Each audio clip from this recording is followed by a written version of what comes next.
Saudação, maratonistas, debulhadores do livro. Vamos lá, hein? Eu sabia que essa pergunta chegaria, ela sempre chega. Olha só, Mateus capítulo 12, verso 32, fala a respeito da blasfêmia contra o Espírito Santo. Quando você chegar lá em Marcos, no capítulo 3, verso 28 e 29, também vai falar, porque, afinal de contas, são evangelhos sinópticos, né? Depois eu explico o que é isso. Eles partem de uma mesma visão e tem repetições. Você vai enxergar coisa que tem em Mateus e Marcos e Lucas, assim, bem similar. Eu explico isso mais adiante, quando avançarmos na maratona. Mas vamos lá.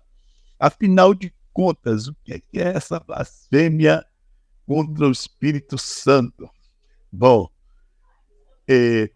a Bíblia não diz exatamente o que é. Tem gente que faz conjecturas, tem gente que faz um bocado de...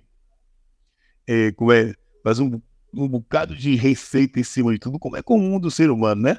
A Bíblia não diz exatamente, mas se a gente analisar pelo contexto, a gente vai descobrir o que é.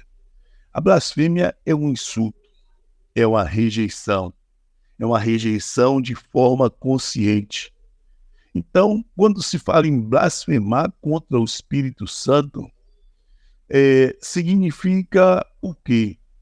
Que aquela pessoa, de forma consciente, rejeitou o apelo do Espírito Santo, que é justamente quem nos convence do pecado, da justiça e do juízo. Essa é a função do Espírito Santo. Se nós rejeitarmos esse apelo, se nós não formos convencidos pelo Espírito Santo, quem nos convencerá? Quem nos convencerá? E aí, em virtude de muitas doutrinas esquisitas que formam em cima do tema, tem gente que, porque cometeu um deslize, cometeu um pecado, se afasta da comunhão e da igreja, afirmando que blasfemou contra o Espírito Santo. Eu já encontrei pessoas nessa condição, jogada na sarjeta, dizendo que não tinha mais solução, que não tinha mais conciliação para ela, porque ela blasfemou contra o Espírito Santo, porque cometeu um pecado.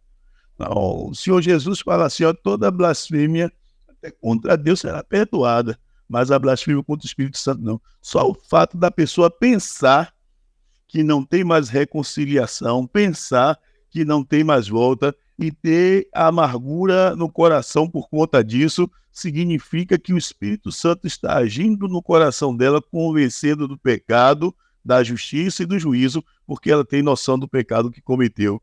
E a pessoa que blasfema contra o Espírito Santo, ela simplesmente perde a noção do pecado, porque é justamente o Espírito Santo, que é Deus, que nos convence do pecado.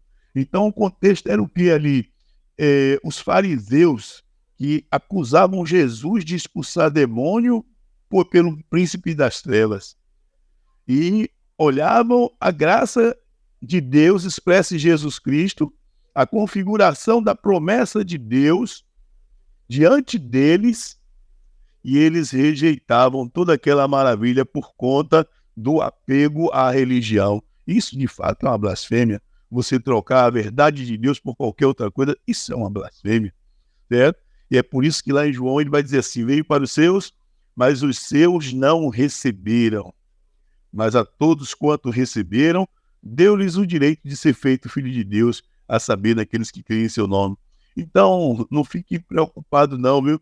Porque se você está lendo a Bíblia aí, se você está perseverando, se você tem congregado, mesmo com os nossos escorregões e bater cabeça de um lado e do outro, o Espírito Santo continua nos convencendo do pecado, da justiça e do juízo, e nós não blasfemamos contra ele, isso eu posso te afirmar. Por isso que ele está nos convencendo e nos ensinando nesse momento. Certinho? É tão simples assim, não tem...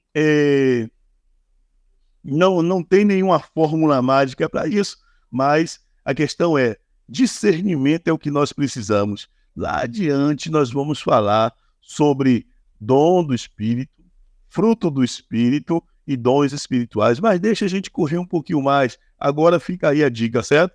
Blasfêmia contra o Espírito Santo é um insulto contra o Espírito Santo, é uma rejeição à ação do Espírito Santo, é trocar a obra que somente o Espírito Santo pode fazer por coisas fictícias, por farsas e que o diabo provoca. Beleza? Espero que tenha ajudado. Um grande abraço. Vamos debulhar, hein?